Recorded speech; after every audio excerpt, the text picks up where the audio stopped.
Amados irmãos, a paz do Senhor, que alegria! Estamos juntos na presença de nosso Senhor e Salvador Jesus Cristo. Aqui, pastor Gedeon Júnior, e muito feliz pelo fato de estarmos mais um dia na presença de nosso Salvador. Hoje nós vamos continuar Apocalipse 13. Agradecemos a Deus, agradecemos a tua audiência, meu amado irmão, e agradecemos a nossa querida presidência e a administração superior da igreja, na pessoa da pastora Loide Ramos.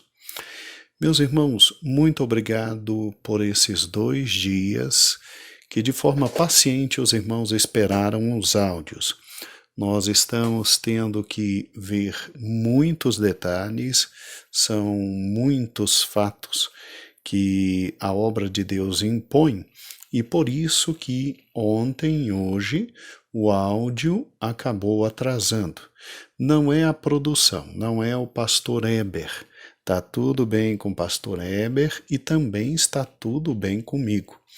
E sou eu que gravo, e que nesses últimos dias eu tenho tido assim um acúmulo de algumas atividades, mas como todos nós estamos em casa mesmo, não há grande diferença entre o áudio sair meia-noite ou 2 da tarde. Estamos em casa.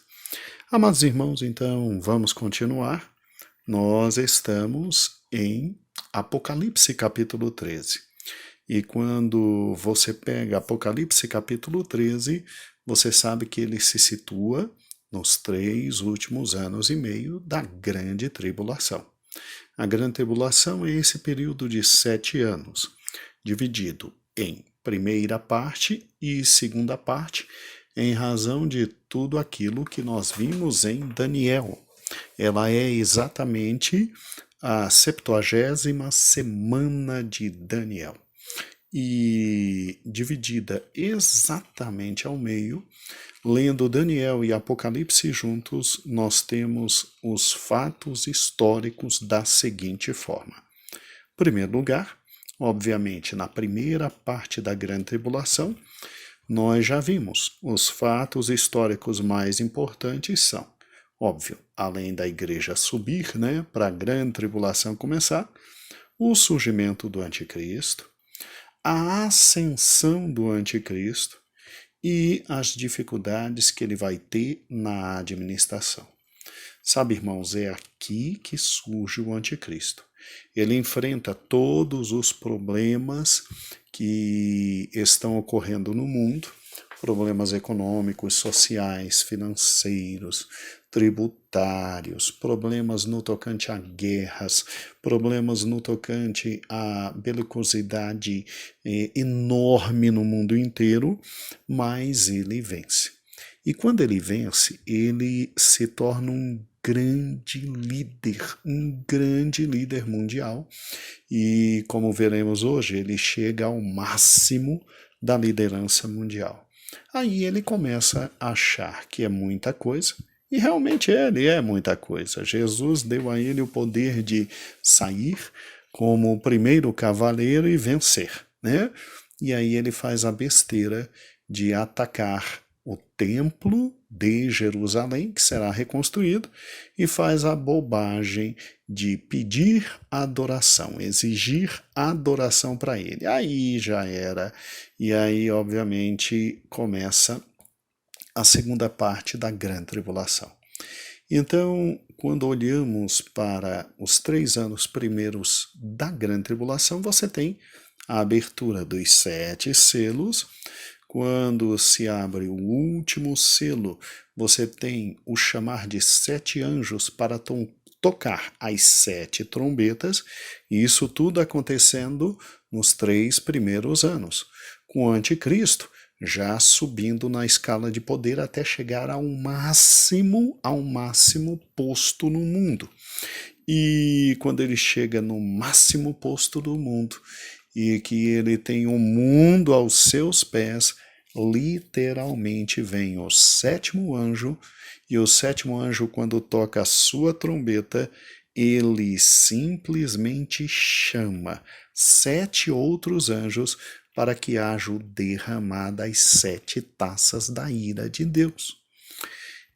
Assim, quando olhamos para o capítulo 12, você tem no capítulo 12 um capítulo paradigmático, ou seja, um capítulo muito importante, porque ele é um trailer, né, como nós falamos, uma visão muito rápida do que vem literalmente a partir de agora na segunda grande fase da tribulação, nos 3 últimos anos e meio.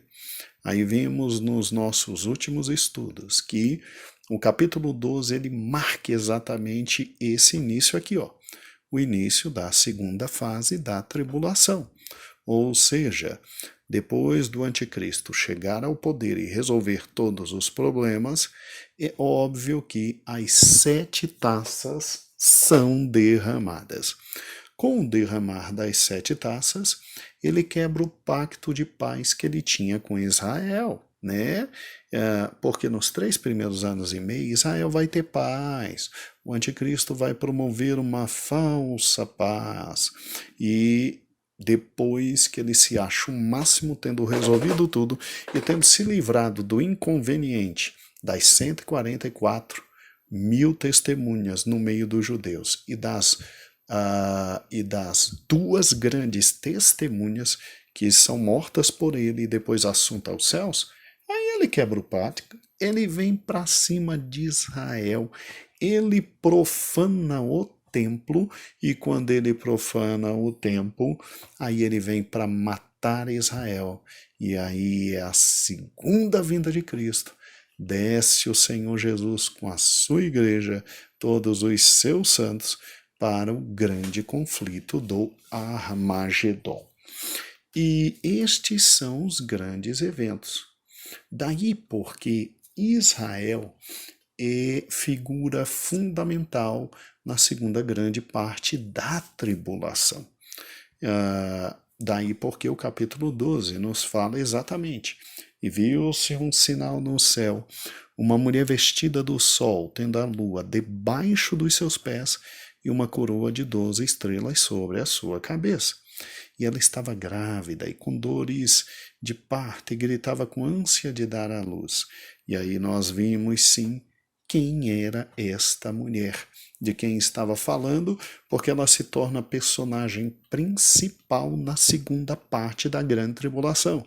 Esta mulher é Israel, como nós já vimos. Já vimos exatamente que não é Maria, já vimos exatamente que não é a igreja, e já vimos que é Israel. E Israel tem essa posição preponderante na segunda parte da grande tribulação. Porque, sim, ela será literalmente perseguida. Porque o filho que Israel gerou, que foi Cristo, simplesmente já, desde a época de gerado, ele já é objeto de desejo de destruição por quem? Pelo dragão, ou seja, a antiga serpente, ou seja, Satanás. Só que a criança nasce e é arrebatada para os céus. Sendo arrebatada para os céus, senta-se no seu trono. E segundo o que nós estudamos, ele que estava esperando literalmente este momento histórico da vinda do Messias, ele nada pôde fazer, até que o Messias venceu completamente e retornou ao assunto, ou seja, subindo aos céus. E acompanhe comigo, ó, que fato interessantíssimo agora. Quando você olha exatamente isso, você vê que o dragão não consegue acabar com a semente da mulher, mas ele agora vai atrás da mulher. E daí toda a segunda grande parte da grande tribulação. Todos os 3 anos e meio. Mas Deus já tem proteção para Israel, porque ama Israel e dá asas a essa mulher, e essa mulher é protegida e será salva ao final da perseguição do dragão. E o que eu acho interessante é que de novo se levanta por ordem de Deus, Miguel, o protetor, o anjo que Deus colocou para proteger o seu amado povo Israel. E quando Miguel simplesmente expulsa Satanás dos céus com os seus anjos, ele agora desce, ele desce voraz para a segunda grande parte da grande tribulação, e aí nós temos o capítulo 13. E o capítulo 13, como vimos ontem, traz os dois grandes personagens da grande tribulação, fora a mulher. Primeiro a mulher, e os outros dois grandes personagens são o anticristo e o falso profeta. O anticristo é esta besta aqui que sobe do mar e que já falamos muito sobre ele ontem e hoje vamos continuar. Hoje nós prometemos a você trabalhar com o quê? Trabalhar com esta figura aqui que aparece. Veja bem comigo, olha que interessante. Ele surge do mar. Mares, água em Apocalipse também tem um sentido não só real de mar mesmo, mas figurado. Quando se diz que ele surge do mar, ele surge de entre os povos. E o que é interessante é que ele tem corpo de leopardo. Corpo de leopardo porque indica o que, pastor? Ele tem patas e pés de urso. Ué, mas por quê? Ele tem simplesmente, se você olhar agora comigo, boca de leão.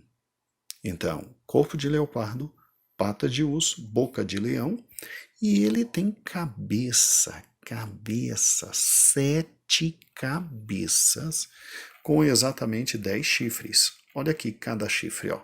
O primeiro, olha aqui o segundo, olha aqui o terceiro, olha o quarto, olha o quinto, olha o sexto, olha o sétimo e oitavo, e olha o nono e o 10º. Pastor, por que se traz esta figura aqui no Apocalipse para identificarmos o anticristo? Por causa desta figura aqui de Daniel. Sim, por causa desta figura de Daniel. Olha que interessante.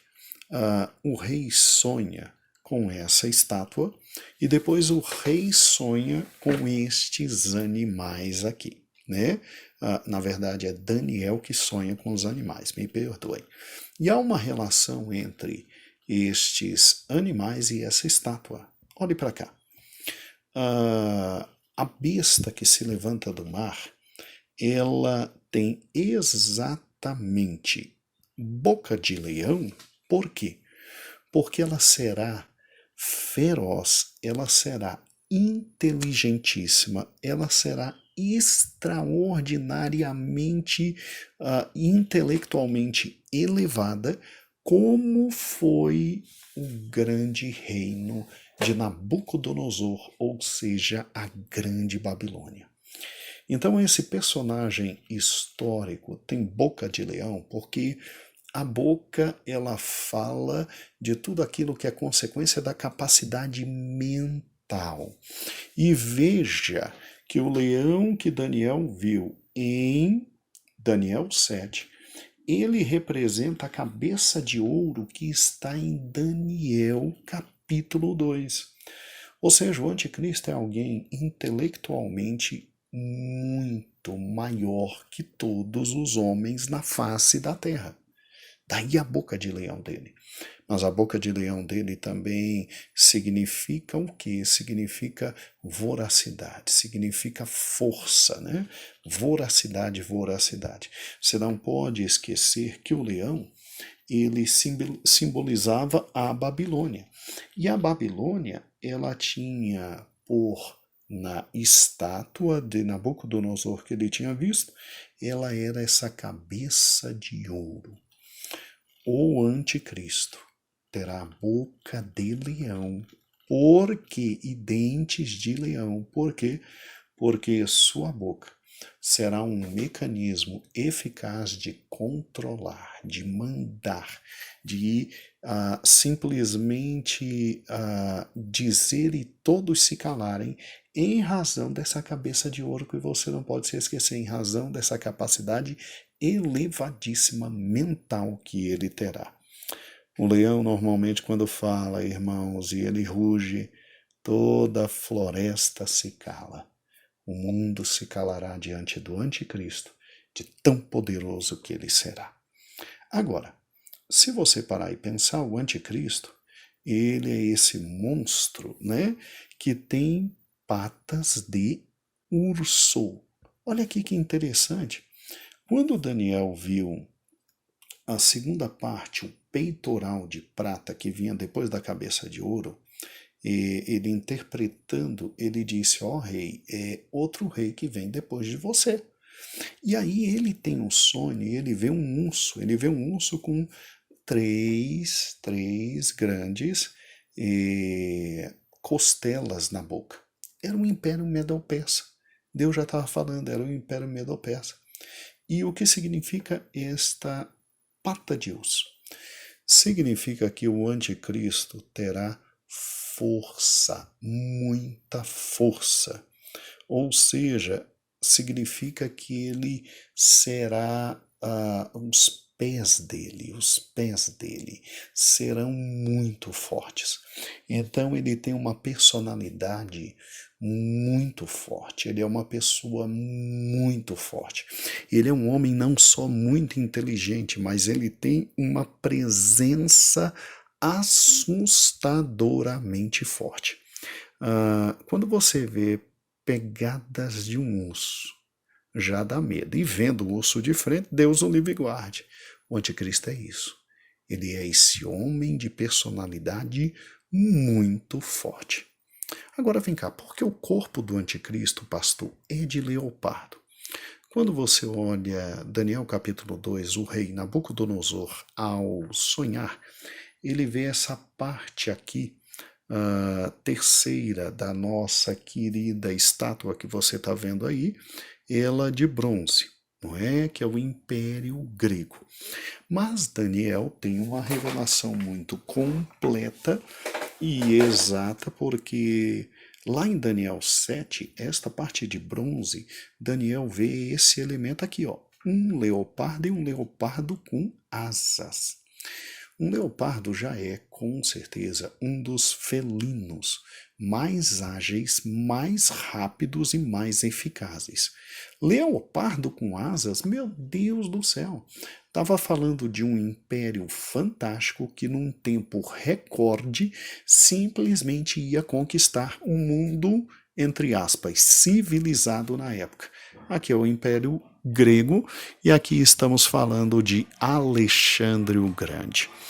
Por que o anticristo tem corpo de leopardo? Porque ele será um felino ágil. Você me entendeu? No sentido figurado. Ele é alguém rápido, ele é alguém eficaz, ele é alguém que rapidamente domina as suas presas, ele é alguém que rapidamente se posiciona, ele sabe ficar de tocar, ele sabe avançar, ele sabe dominar e ele tem uma rapidez muito grande. Ele é rápido nos pensamentos, ele é rápido nas respostas, ele é ágil no falar, ele é ágil nas soluções, porque o mundo nessa época da grande tribulação vai precisar de um grande comandante mundial rápido no tocante a decisões, rápido no tocante às ações, porque simplesmente à medida que Cristo vai abrindo os selos, a coisa vai ficando terrível. E no último selo, na medida em que simplesmente Cristo manda tocar as trombetas, a coisa fica muito pior. Então, o anticristo, pela rapidez que ele tem de tomar decisões, ele vai conseguindo vencer cada um dos problemas, dos selos abertos e cada uma das dificuldades provocadas pelo tocar de cada uma das terríveis trombetas. Você entendeu? Agora, olha que interessante. Quando você vê a última parte, ou seja, essa perna de ferro, E estava falando do último império, que é o Império Romano, né, que sucedeu o Império Grego. E aí a imagem que Daniel viu em casa foi exatamente essa imagem aqui. A imagem paralela à besta que está em Apocalipse. Vamos abrir o texto para que você entenda o que Daniel viu. Vamos lá?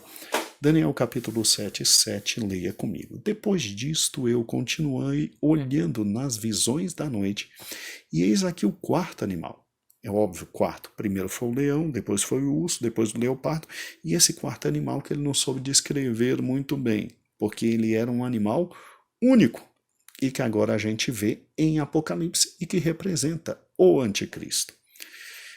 Terrível e espantoso, muito forte, é como será o anticristo, o qual tinha dentes grandes de ferro.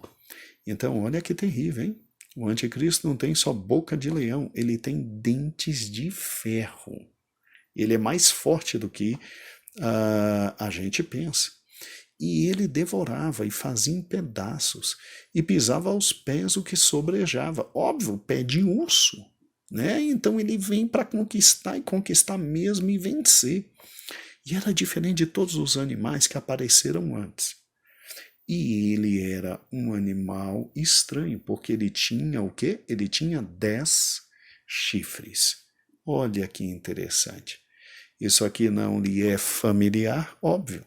Os 10 chifres visto da besta que surgia no mar.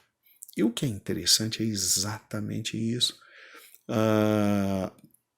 10 chifres significam a possibilidade de se dividir no futuro momento do anticristo o mundo em 10 regiões. E olha que já ventilaram isso. Para que dividir o mundo em 10 regiões? Para uma coisa muito simples. Fica muito mais fácil administrar tendo 10 grandes regiões.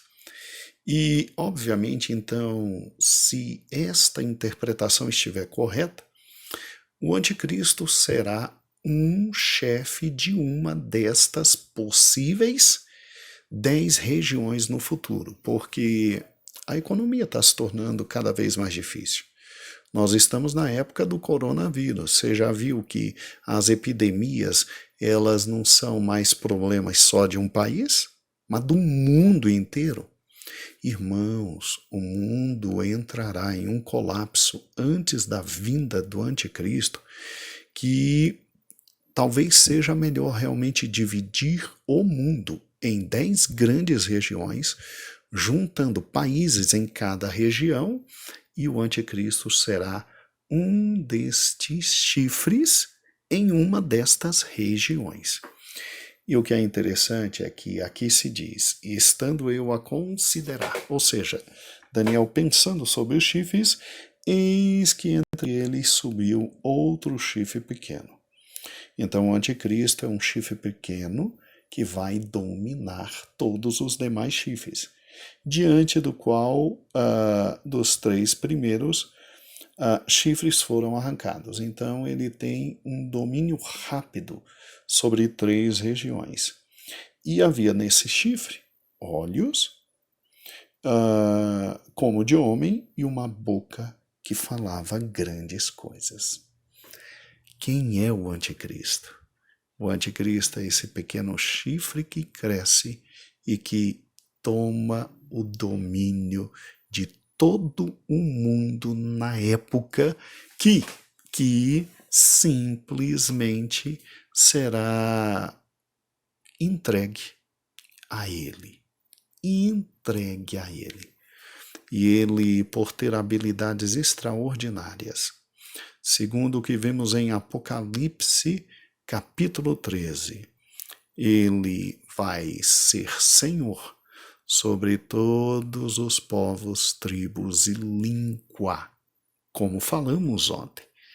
E ele, em razão de tudo que vimos hoje, ele é alguém que tem uma capacidade fantástica de resolver todos os problemas, e ele vai fazer de forma tão fantástica que vão olhar para ele e vão dizer: mas este só pode ser o Cristo. Este só pode ser o Cristo. Amados irmãos, ele consegue tudo sozinho? Não. Nós veremos nos próximos estudos que ele tem o falso profeta, que é a segunda besta, a besta que surge da terra, e que vai ajudá-lo muito, porque será um grande líder religioso. Aí o anticristo vai deitar e rolar. Vai deitar e rolar. E por trás deles está quem?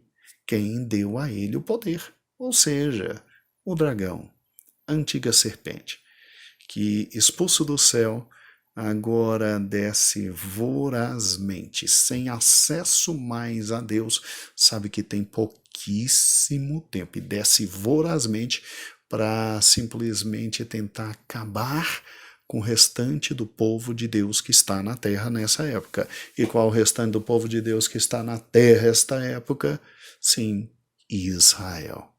Israel, a mulher que vai sofrer perseguições pelo dragão. Mas eu quero lhe dizer que não há necessidade de se assustar com esse personagem. Mas, pastor, ele é um personagem grande, forte, que vai dominar. Ele é aquela estátua do Apocalipse e ele é aquela besta, né? Aquela estátua de Daniel e a besta. Você está vendo que está chegando?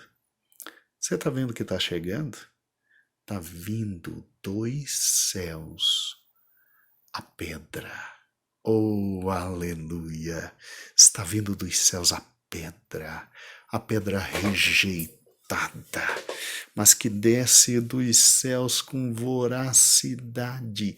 E é isso aqui que vai acontecer. Oh, glória a Deus! Daniel não viu só o poder do anticristo, mas Daniel viu a pedra atingindo os seus pés e a grande estátua caindo de forma definitiva. Sabe o que significa isso? Está chegando o reino dele, do grande Senhor, do único Cristo, do grande Salvador, e ele reinará para sempre, e o seu reino não terá fim. Oh, aleluia! Oh, aleluia! Bendito seja o nome do Senhor. E quando ele voltar, quando essa pedra voltar e atingir, e arrebentar o anticristo, nós viremos com essa pedra. Nós viremos com ele. Ele vem para proteger Israel. E só com o sopro da palavra da sua boca, ele arrebenta o anticristo, o falso profeta, ele prende o dragão, a antiga serpente por 1000 anos, e vem o reino milenar do nosso Senhor e do seu Cristo, e ele reinará para sempre. Oh, glória a Deus! Ele é Senhor da história. Creia nele, principalmente nesse momento tão difícil que estamos vivendo. Creia nele, ele é Senhor, ele está no trono e ele vai cuidar de você, meu amado irmão. Te espera o céu, te espera a Nova Jerusalém, te espera tronos. Você vai ver tudo isso, e quando você, com teus olhos, enxergar tudo isso, quando nós voltarmos com o Senhor e esta grande estátua cair, nós glorificaremos a Ele, porque é do Senhor o seu reino e do seu Cristo. Um beijo e até amanhã, e que Deus te abençoe.